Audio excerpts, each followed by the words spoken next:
Hello! నమస్తే.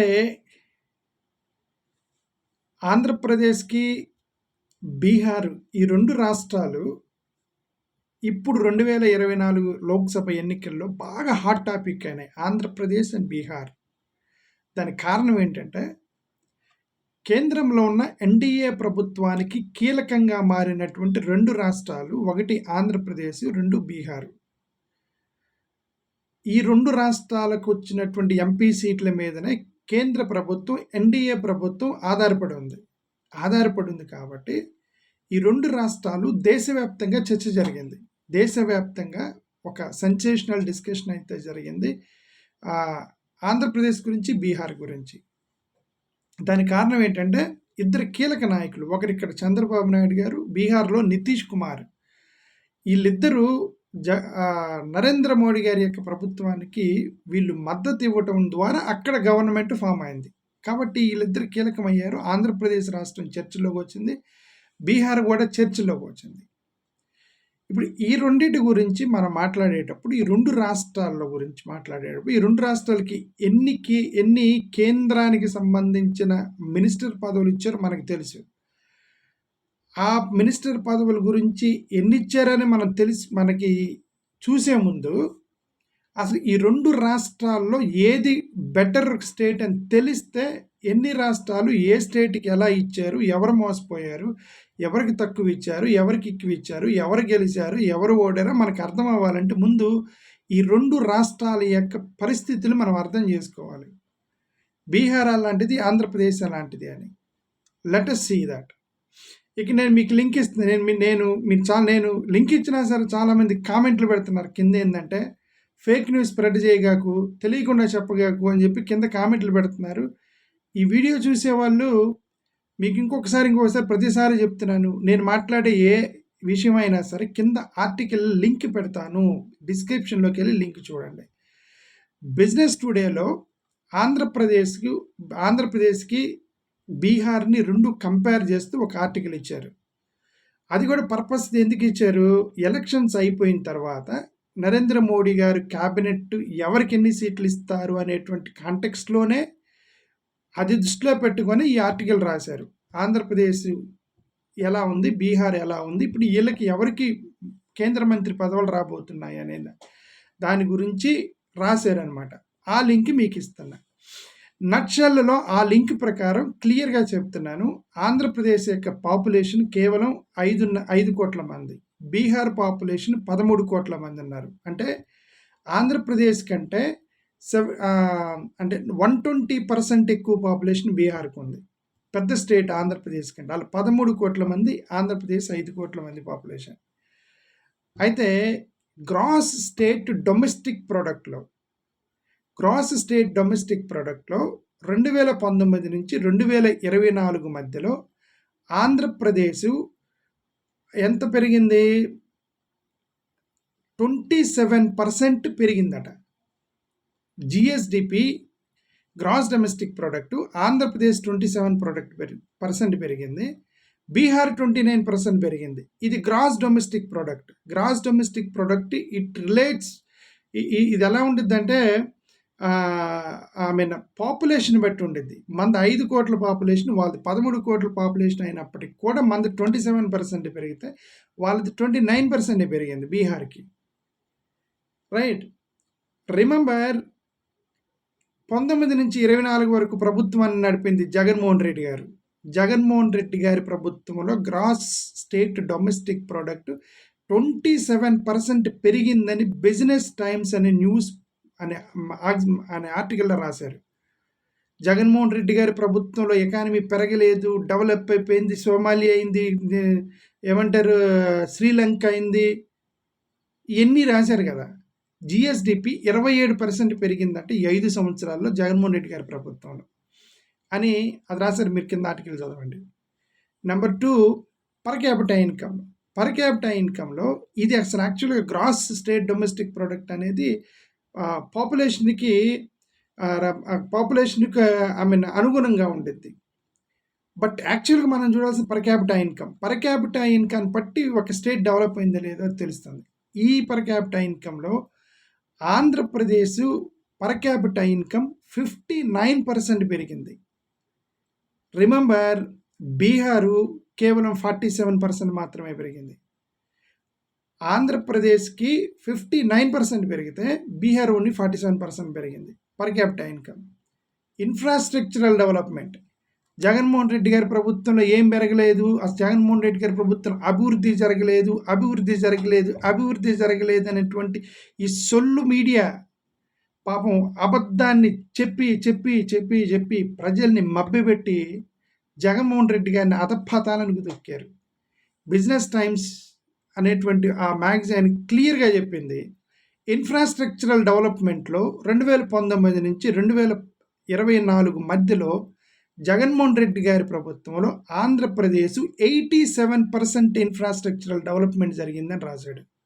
87% అంటే double అయింది. చంద్రబాబు నాయుడు గారి ప్రభుత్వంలో, జగన్మోహన్ రెడ్డి గారి ప్రభుత్వంలో ఇన్ఫ్రాస్ట్రక్చరల్ డెవలప్మెంట్ 87% పెరిగిందని బిజినెస్ టైమ్స్ అనే మ్యాగజైన్ ఎలక్షన్ తరువాత రాసినటువంటి ఆర్టికల్ ఇది. లింక్ ఇస్తున్నా, చదవండి. బీహార్ 35% పెరిగింది. నేషనల్ హైవేస్, ఎవరెక్కువ రోడ్లు వేస్తారు, నేషనల్ హైవేస్ 36% పెరిగింది. ఆంధ్రప్రదేశ్ అంటే చంద్రబాబు నాయుడు గారి ప్రభుత్వం కంటే జగన్మోహన్ రెడ్డి గారి ప్రభుత్వం 36% పెరిగిందని రాశారు ఆర్టికల్లో. బీహార్ 23% మాత్రమే పెరిగింది. ఫైనల్గా అతిపెద్ద అబద్ధం, అప్పులు. ఆంధ్రప్రదేశ్ అప్పులు తీసుకొచ్చి మీరు సంక్షేమం నడిపారు, అప్పులు తెచ్చి సంక్షేమం నడిపారు. అప్పులు 13 లక్షల కోట్లు ఉంది, 20 లక్షల కోట్లు ఉంది, 30 లక్షల కోట్లు ఉంది అని చెప్పి తప్పు ప్రచారం చేసి పాపం చెవుల నుంచి రక్తం వచ్చింది ప్రజల మొత్తానికి. ఎంత రక్తం వచ్చింది, చివరికి ఓడగొట్టారుగా వ్యక్తి జగన్మోహన్ రెడ్డి గారిని. అబద్ధము always wins, a lie wins always, temporarily, but the truth wins later, permanently. అది గుర్తుపెట్టుకోవాలి. ఓకే, జగన్మోహన్ రెడ్డి గారు బిజినెస్ టైమ్స్ అనేటువంటి ఈ ఆర్టికల్ ప్రకారం, ఈ న్యూస్ పేపర్ ప్రకారం జగన్మోహన్ రెడ్డి గారు అప్పులు చేసింది 93% మాత్రమే అప్పులు చేశారట. అంటే చంద్రబాబు నాయుడు గారు 2,80,000 కోట్ల రూపాయల అప్పుతో జగన్మోహన్ రెడ్డి గారి ప్రభుత్వాన్ని హ్యాండ్ ఓవర్ చేస్తే 2023 కల్లా జగన్మోహన్ రెడ్డి గారు చేసినటువంటి 2023 ఫైనాన్షియల్ ఇయర్కి జగన్మోహన్ రెడ్డి గారు చేసిన అప్పులు కేవలం 4,42,000, అంటే 93% మాత్రమే ఎక్కువ చేశారట. ఆ తర్వాత కరెక్ట్గా క్యాలిక్యులేషన్స్ చేయలేదు, బట్ 2023-24 ఫైనాన్షియల్ ఇచ్చాడు. కేవలం 4,42,000, 13 లక్షలు, 15 లక్షలు మొత్తం ఒక రబ్బిష్ స్పెట్ చేసి రాష్ట్రాన్ని నాశనం చేశారు. అది వేరే సంగతి. Okay, fake media, fake news, fabricated media గబ్బు చేశారు జగన్మోహన్ రెడ్డి గారిని. పెత్తందారులు మొత్తం కలిసి పాపం ఆయన తొక్కిపెడేశారు. అది మనం ఎంత మాట్లాడుకున్నా ఇంకా 5 సంవత్సరాల దాకా ఆయనకి అవకాశం లేదు. ఓకే, చెప్తున్నాను జరిగింది. ఆర్టికల్ ప్రకారం మీరు కింద చదవండి, ప్రతి ఆర్టికల్కి మీకు లింక్ ఇస్తా. ఓకే సార్, అది డెట్కి సంబంధించి.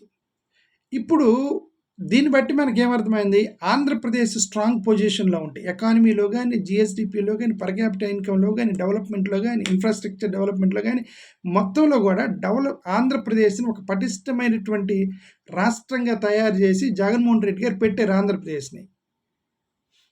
బీహార్ కొద్దిగా తక్కువగా ఉంది. Unfortunately are fortunately, what ever it may be, Telugu Desam వాళ్ళకి ఫార్చునేట్లీ, వైఎస్ఆర్సీపీ వాళ్ళకి అన్ఫార్చునేట్లీ చంద్రబాబు నాయుడు గారికి ఎక్కువ సీట్లు వచ్చాయి. ఇప్పుడు గెలిచారు. ఇప్పుడు ఎన్డీఏలో ఎవరికి ఎక్కువ సీట్లు ఇవ్వాలి, బీహార్కి ఇవ్వాలా, ఆంధ్రప్రదేశ్కి ఇవ్వాలా అనే ప్రశ్న వచ్చింది. ఇప్పుడు ఆంధ్రప్రదేశ్కి ఇవ్వాలా, బీహార్కి అనేటువంటి ప్రశ్న వచ్చినప్పుడు ఎవరికి ఎక్కువ సీట్లు ఇచ్చారు? ఎకానమీ వైజ్ ఆంధ్రప్రదేశ్ స్ట్రాంగ్ ఉంది, కానీ ఎంపీలు ఎవరు ఎక్కువ ఇచ్చారు? నితీష్ కుమార్ మోడీ గారికి ఇచ్చినటువంటి ఎంపీ సీట్లు 12. బీహార్లో నితీష్ కుమార్ మోడీ గారికి ఇచ్చిన 12 ఎంపీ సీట్లు. చంద్రబాబు నాయుడు గారు మోడీ గారికి ఇచ్చిన ఎంపీ సీట్లు జనసేనతో కలుపుకొని 18. బీజేపీని ఇగ్నోర్ చేద్దాం, ఎందుకంటే బీజేపీ వాళ్ళది కాబట్టి మనం కన్సిడరేషన్ తీసుకోకూడదు. బట్ బయట నుంచి ఇచ్చింది చంద్రబాబు నాయుడు గారు ప్లస్ జనసేన కలిపి 18 ఎంపీ సీట్లు. నితీష్ కుమార్ ఇచ్చింది 12 సీట్లు. మన ఎకానమీకి స్ట్రాంగ్గా ఉంది, నేషనల్ ఎకానమీకి మనం ఎక్కువగా కాంట్రిబ్యూట్ చేస్తున్నాము. అయినా సరే ఎంపీ సీట్లు టీడీపీకి 2 ఇచ్చారు, నితీష్ కుమార్కి 2 ఇచ్చారు. బీహార్‌కి టోటల్‌గా 8 మినిస్టర్‌ల పోస్టులు ఇస్తే ఆంధ్రప్రదేశ్‌కి 3 ఎంపీ మినిస్టర్ పోస్టులు మాత్రమే ఇచ్చారు. బీహార్‌కి మొత్తానికి కలిపి 8, 3 మాత్రమే ఆంధ్రప్రదేశ్‌కి. ఆంధ్రప్రదేశ్ నుంచి ఎక్కువ మంది ఎంపీలు ఇచ్చినా సరే తక్కువ మినిస్టర్ పోస్టులు ఇచ్చారు కేంద్ర ప్రభుత్వంలో. అవి కూడా అతిపెద్ద మినిస్టర్ పోస్ట్ ఆంధ్రప్రదేశ్‌కి దక్కింది ఏవియేషన్ మినిస్టరు రామ్మోహన్ నాయుడుకి ఏవియేషన్ మినిస్ట్రీ ఇచ్చారు. అదే పెద్ద పోస్టు. అంటే మినిస్టర్‌లో మన ఆంధ్రప్రదేశ్‌లో అతిపెద్ద మినిస్టర్ పోస్ట్ ఏంటి అనంటే ఏవియేషన్ మినిస్టర్ రామ్మోహన్ నాయుడు గారికి ఇచ్చింది. ఈ ఏవియేషన్ మినిస్టర్ పోస్ట్ ఏదైతే ఉందో ఆంధ్రప్రదేశ్‌లో అతిపెద్దది. ఎన్డీఏ ప్రభుత్వంలో అతి చిన్న పోస్ట్ అది.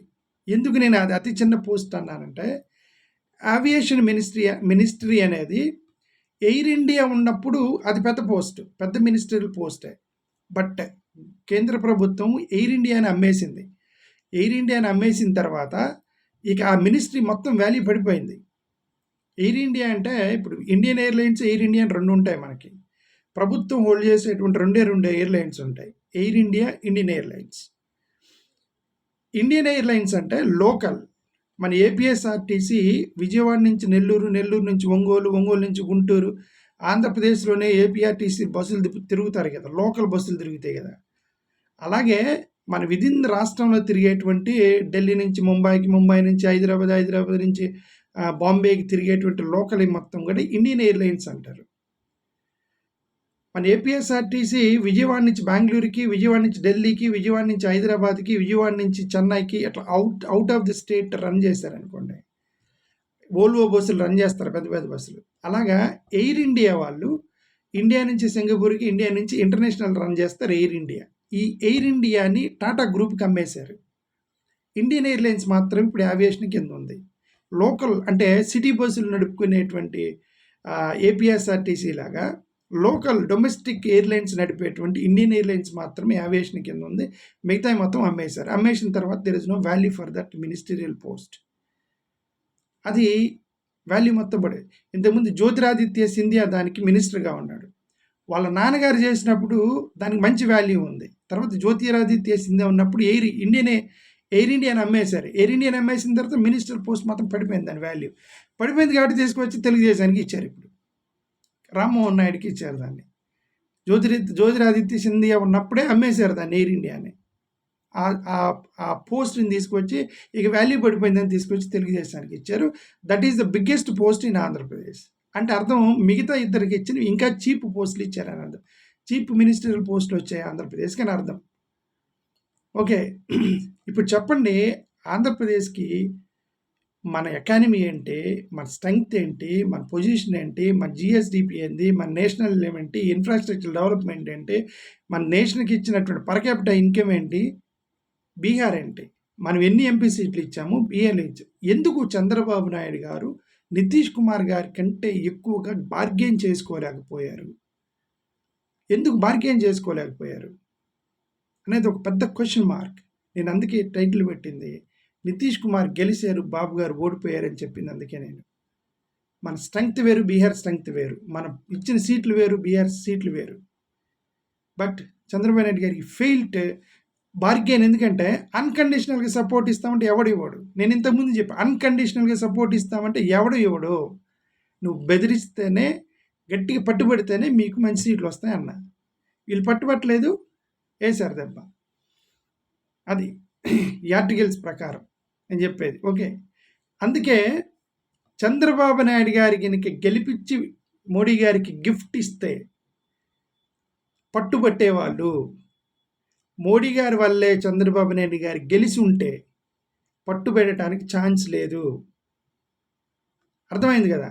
అంటే మన అనుమానం ఏదైతే ఉందో ఒక్కొక్కరికి భారీ భారీ మెజారిటీలు రావటం, కొన్ని నియోజకవర్గాల్లో ఓడిపోయాయి కూడా గెలవటం, అంటే మనకు రావాల్సినవి కూడా ఓడిపోవటం, ఏదో జరిగిందని మనకు అనుమానం ఉందే. మోడీ గారి వల్ల చంద్రబాబు నాయుడు గారు గెలిస్తే ఈయనకి నోరు లెగవలేదు కాబట్టి ఈయన బార్గెన్ చేసుకోలేకపోయారని ఒక అనుమానం అయ్యుండొచ్చు, మనకు తెలీదు.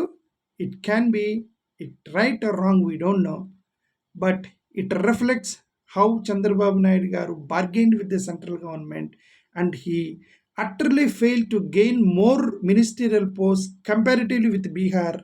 The Bihar is more comparatively less strength, less weaker comparatively Andhra Pradesh. That is actually case. Thank you for your information. Thank you.